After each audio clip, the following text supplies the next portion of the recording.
So the new Ripple Fill tool is probably the highlight of this update, and it's very simple to use, and I will say that you really have to be kind of careful about the shapes that you choose.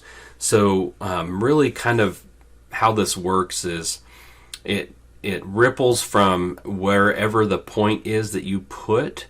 It can be in the center, that's how it starts out. You can place it anywhere, and it kind of ripples around.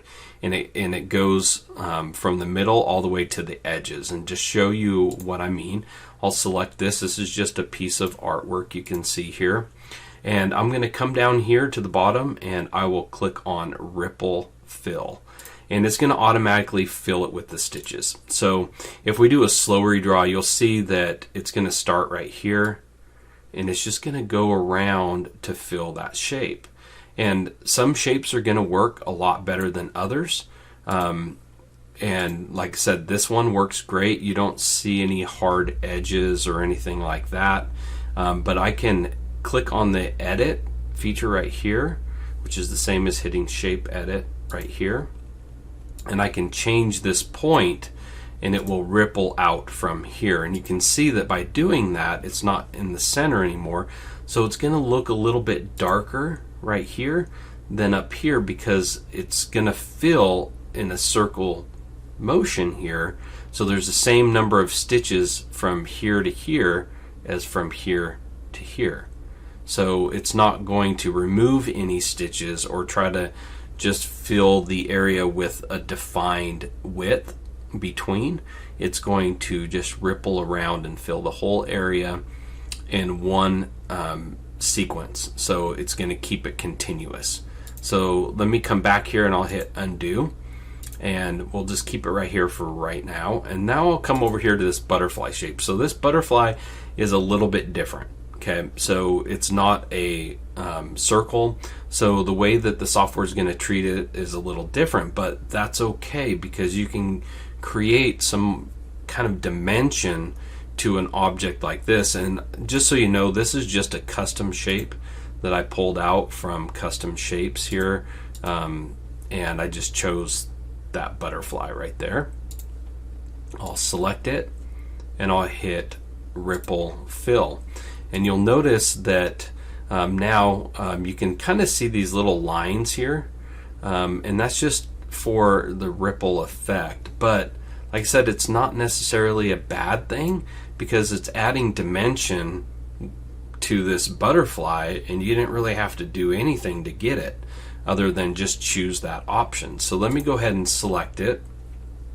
I'm going to change this one back to artwork so that when we do the slow redraw, it just focuses on here. But you can see it ripples out from the center, and it goes all the way to the edges, just like that. And it's a really cool feature.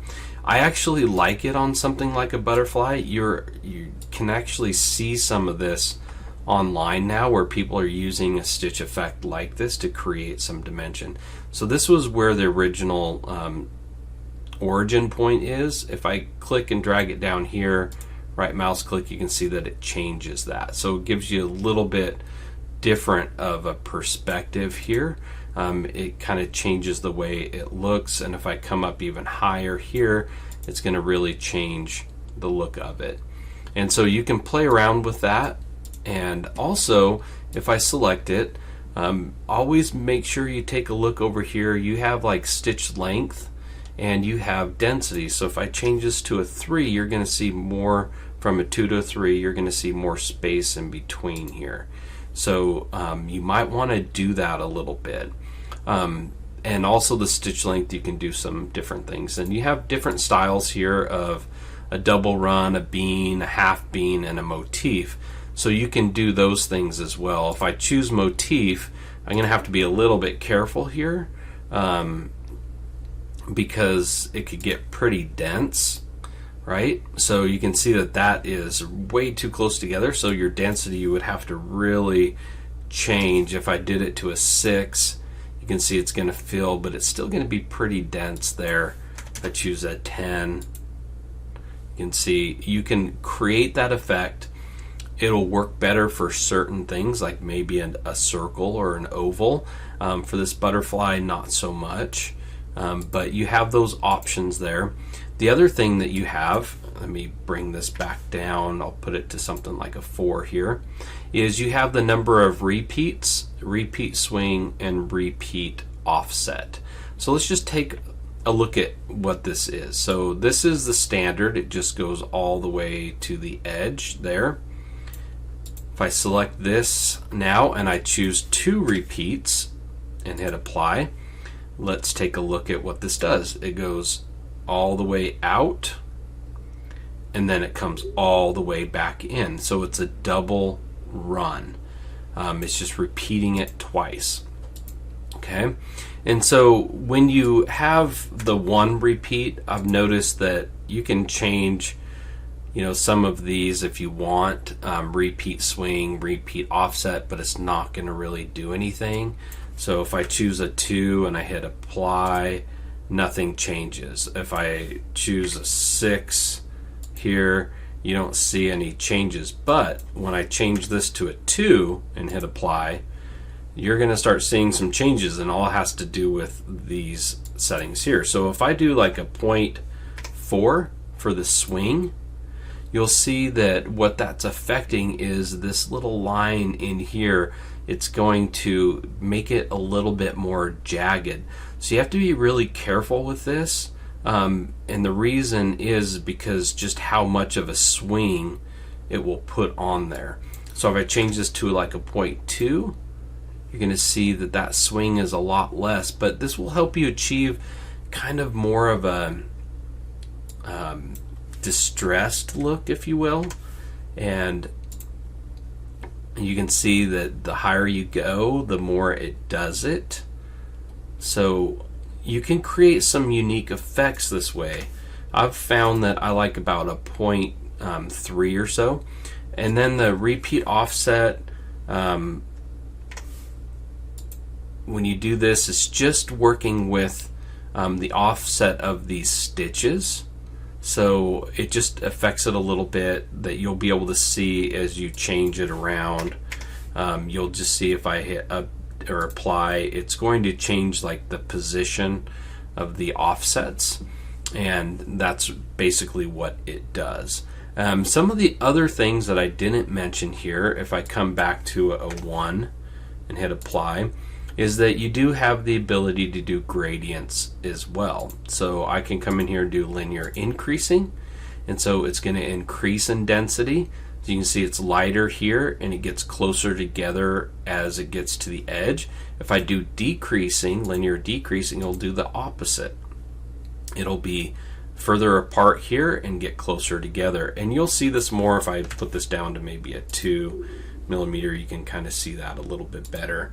Convex, more dense in the middle and then gets lighter on the edges. Concave, lighter in the middle and then a little bit more dense towards the edges. So it's like a little bit more dense, then it opens up and then it gets more dense again. So those are different options that you have. And then you have the random. You can do like a random stitch length, you can do random spacing. That's just going to really randomize the whole thing. It can give you a pretty neat effect with, depending on the type of design you're doing. If you're really wanting to make something look authentic, handmade, this could be a really good option for you. You can do both stitch length and spacing. So stitch length, if you hit apply, you can't really tell as much when you just first look at it. If you hit on to, be able to see the points, you'll see that this will get, some of them will be closer together between points, some will be further apart. It randomizes that, the stitch length. So that's just a feature that you can do. If I select this, like I said, you can do both stitch length and the spacing, and that will really modify things quite a bit. So it can be a lot of fun to play with, and you can just kind of test things out and just hit apply, just see what it does. And like I said, when you're doing one repeat, this doesn't really affect anything, but if you do it as 2 or 3 repeats, it will affect how it looks and performs. So that is the ripple fill. Now the other thing that I didn't point out is if I change this one back, let me put this back to artwork just so it's easier for us to see with the slow redraw, is that I can select this edit and I can bring it off and outside of the shape and then right click, and it's going to ripple from that point, and so it gives you a very three-dimensional look. So it's kind of a three-dimensional tool, if you will. But like I said, this works, bringing it off to the outside, it works better for some shapes than others. For instance, if I grab this one and I do a ripple fill and I go to the edit and I bring this down here and right click, you can see that it looks kind of odd, but at the same time it creates a unique effect to it. So the biggest thing with this tool is you have to play around. Like when you get the shape you want, you just have to play around with the tool.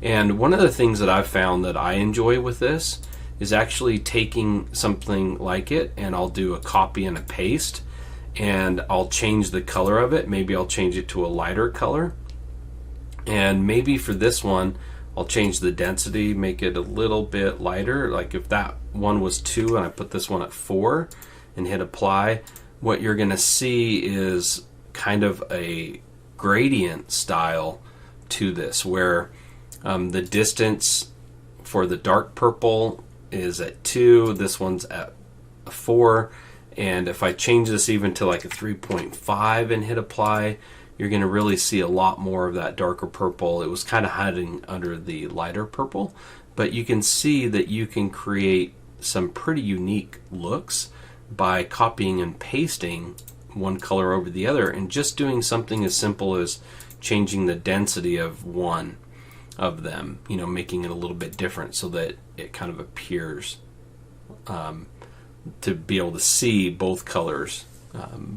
So that's another option that you have with the ripple fill. Like I said, you have to really play with it, and what I recommend doing is just utilizing the custom shapes, going into the regular custom shapes here, selecting different things, hit the ripple fill, and just play around with it, and you'll find that some shapes, like I said, work better than others. This is one that I probably wouldn't utilize with a shape like this. It's not going to look as much like a bone. So, but the only way that you know that is by playing around with it, so that you can get a good idea of what shapes will work well with this tool. And you've seen on some of the other videos that you can take things like this and you can utilize features like a corner repeat, and you can create some unique effects. You can do like the circle template is one that's used quite a bit, and that really gives you something very unique. And if I hit OK here, you can see that it brings up this. So you can have a lot of fun with a tool like this, create a lot of custom effects. Hopefully I'll create some lessons pretty soon that will give you some ideas on what you can really utilize it with. So that is the ripple fill. It's an exciting new feature. It's definitely a welcomed feature for the software. Definitely play around with it.